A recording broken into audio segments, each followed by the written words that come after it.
So I'm gonna ask.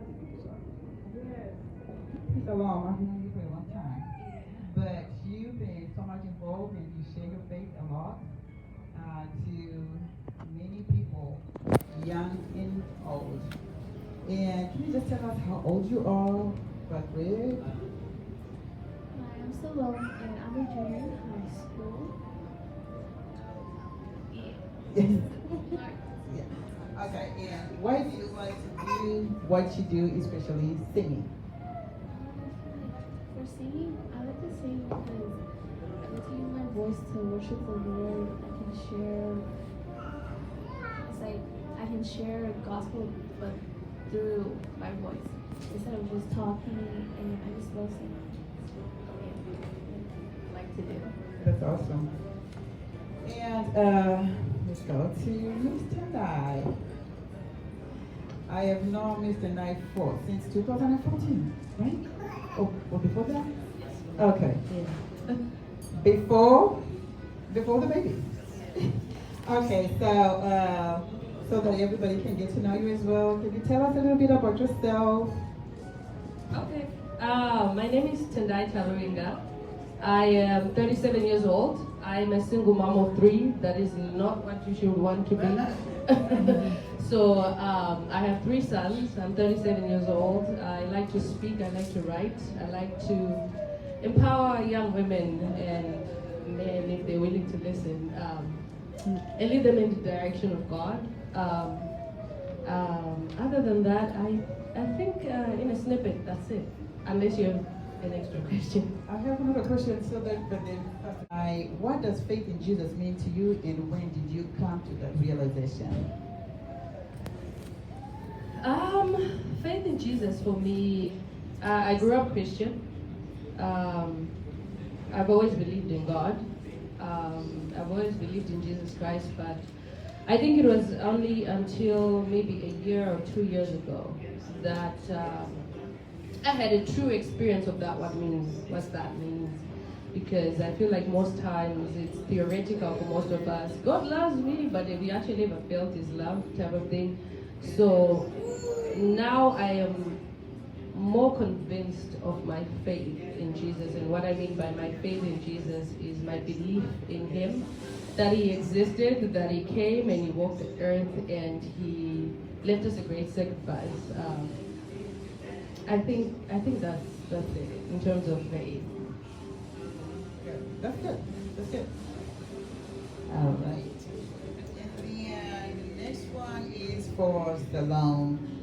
You share your faith with all people. You preach. I've listened to your sermon, and you sing. You do all this at a young age. What led you to that, and what challenges do you face at your age? Especially led me to this is when I came to Christ.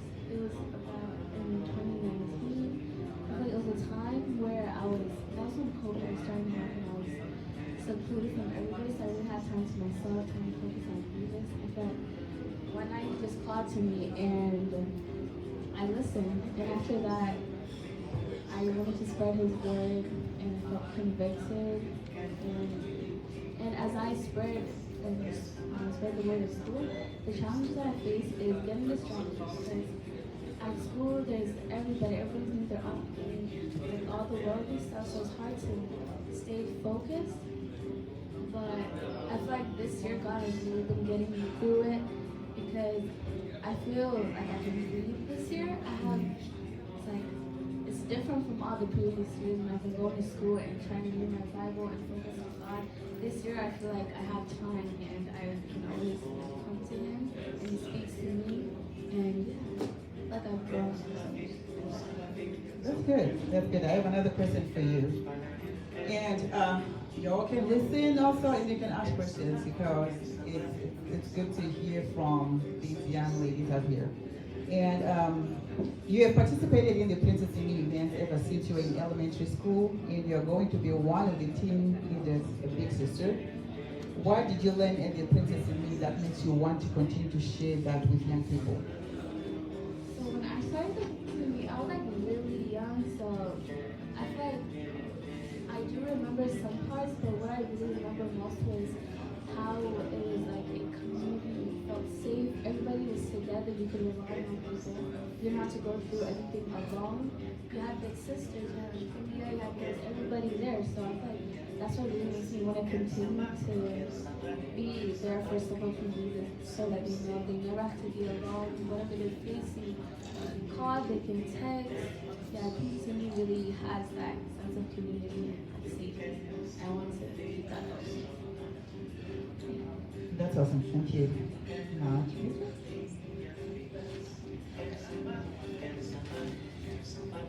Okay. What's your platform is in North Texas, and how does your faith play a part in what you do in that role and in your private life? So my platform to love is to serve is not just dedicated to benefiting one organization, but trying to see how far of an impact I can make and how far I can reach out. I believe that God is love, and God served that love. He gave it to us. He didn't just keep it. I've reached out and I've partnered with Living for Zachary, a nonprofit organization dedicated to preventing sudden cardiac arrest in youth. They give AED donations, free heart screenings, and CPR training. I've helped a Denison Animal Welfare Group, a no-kill animal rehabilitation center. I've been along service projects with Eagle Scouts building, I'm not an Eagle Scout, I'm not a boy, but I've helped build a pole barn for a Rustic Way Ranch, a therapeutic horse riding center. I've reached out with Meals on Wheels, True Options Pregnancy Center, and I'm so excited to be here.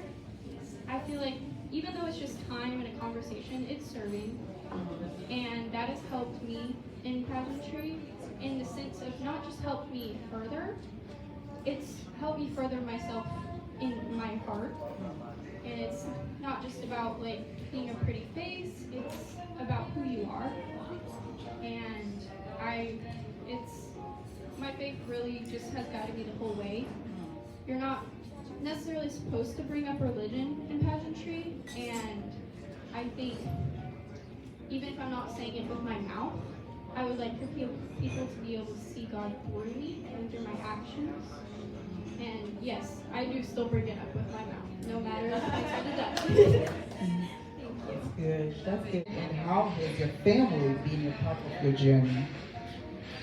So, as I said earlier, more as a joke, but my mom was in pageants here and there a long time ago, but not too long. She's a pretty little thing. She did pageants, and I had always admired that. And one thing we did growing up that always bonded us was just watching movies, as many as we could, from 80s, 90s, 50s, 60s, all of them.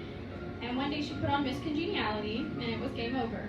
I wanted to do pageants so bad, and not just necessarily because of like the pretty dresses.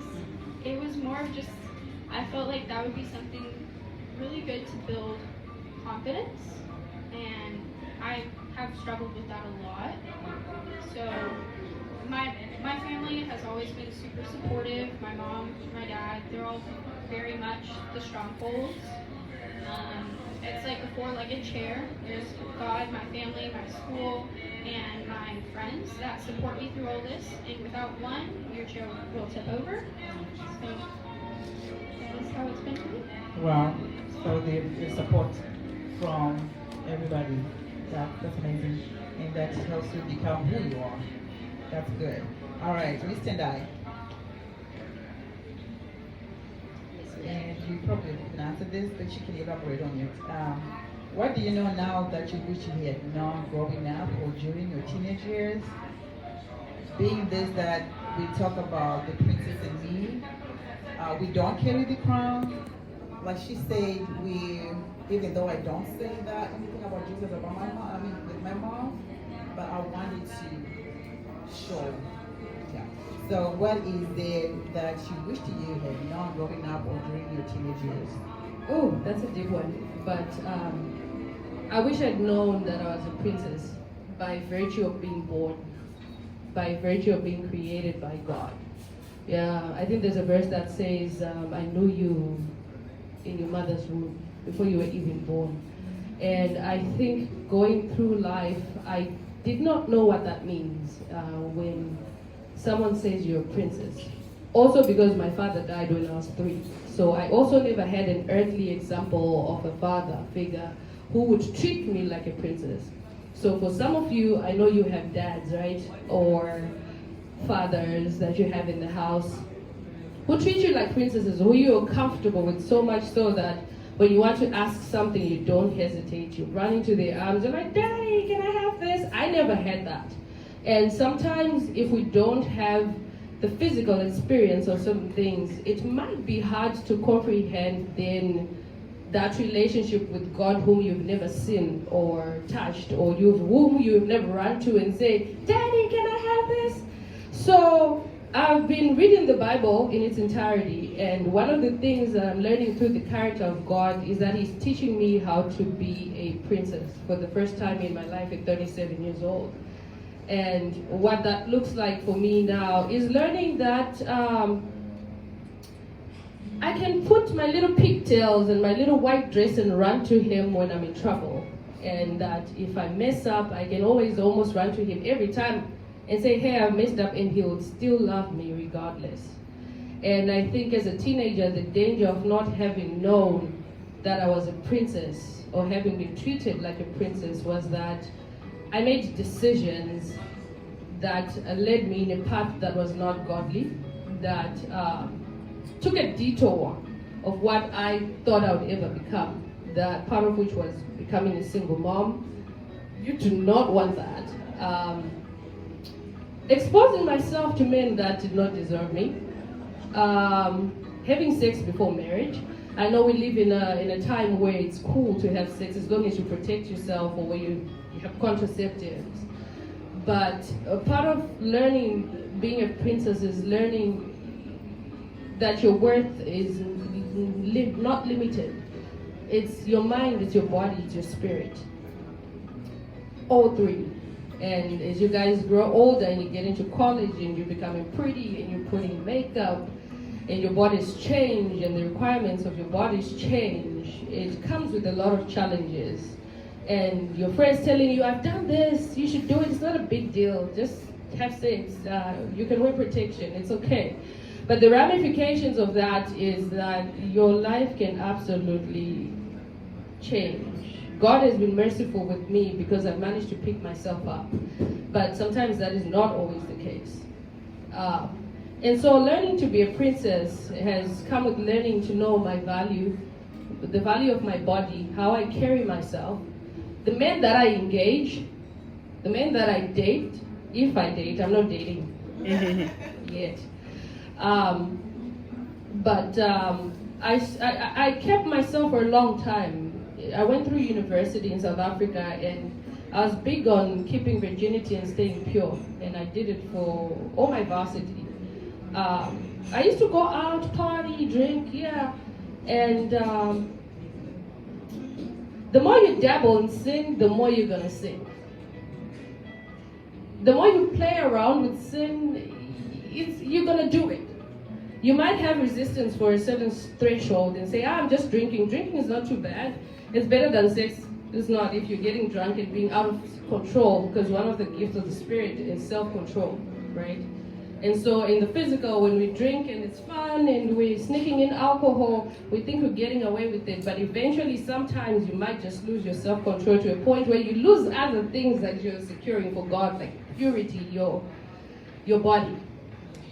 And so at 37, you don't want to learn how to be a princess at 37. You want to learn how to be a princess now, in your prime, when you can achieve the most that you can. And not only that, also, if you get into dating, find people with the same values that you have. Whether it's maintaining your purity until you're married. Don't date a bad boy because they're fun. Because the expectations are not your expectations, and you're going to clash. And you're going to feel the pressure to want to please him at some point and to keep him. So you need to align yourself with also men that are similarly minded as you are. And so being a princess is entrenched in you. And you might go through life. Life is ups and downs. Things might happen. But I want you to imagine this. Am I talking too much? No, you're good. Okay. I want you to imagine this, and I'm going to leave you with this. Your crown, I love that she came wearing a crown. It's such a physical representation of being a princess. You're endowed with a crown. It represents your power, your strength, your value in the most. And for me, the crown that I now carry, that I did not know that I had, and I want you to always remember this when you're going through life and things happen. It's on you. It's tied to you, permanently. So even if it shakes off your head sometimes and falls, I want you to know that it's always somewhere around you, tied to your body. All you have to do is pick it up and wear it again. And what does that crown represent in God? It's your value as a person, as a woman, right? So even if you make mistakes, which might happen, which might not happen, I want you to always remember that your crown is around you. So sometimes when you get into that hole and there's too much pressure and you don't feel like a princess anymore like I did, years went by where I no longer felt like a princess. And the more you don't feel like a princess, you behave like not a princess, right? And so always remember it's tied to your hand. And you can pick it up and put it on your head for the rest of your life. It's God-given. It's dipped in the blood of Jesus. It's God created you with so much worth as a woman. And I wish I'd known I was a princess, that I could run to God, that God was in the business of keeping me safe when he told me not to do certain things, that he actually just wanted to keep me safe and not make life hard for me. I wish I'd known that when I was younger. But yeah, for now I think I'll stop there.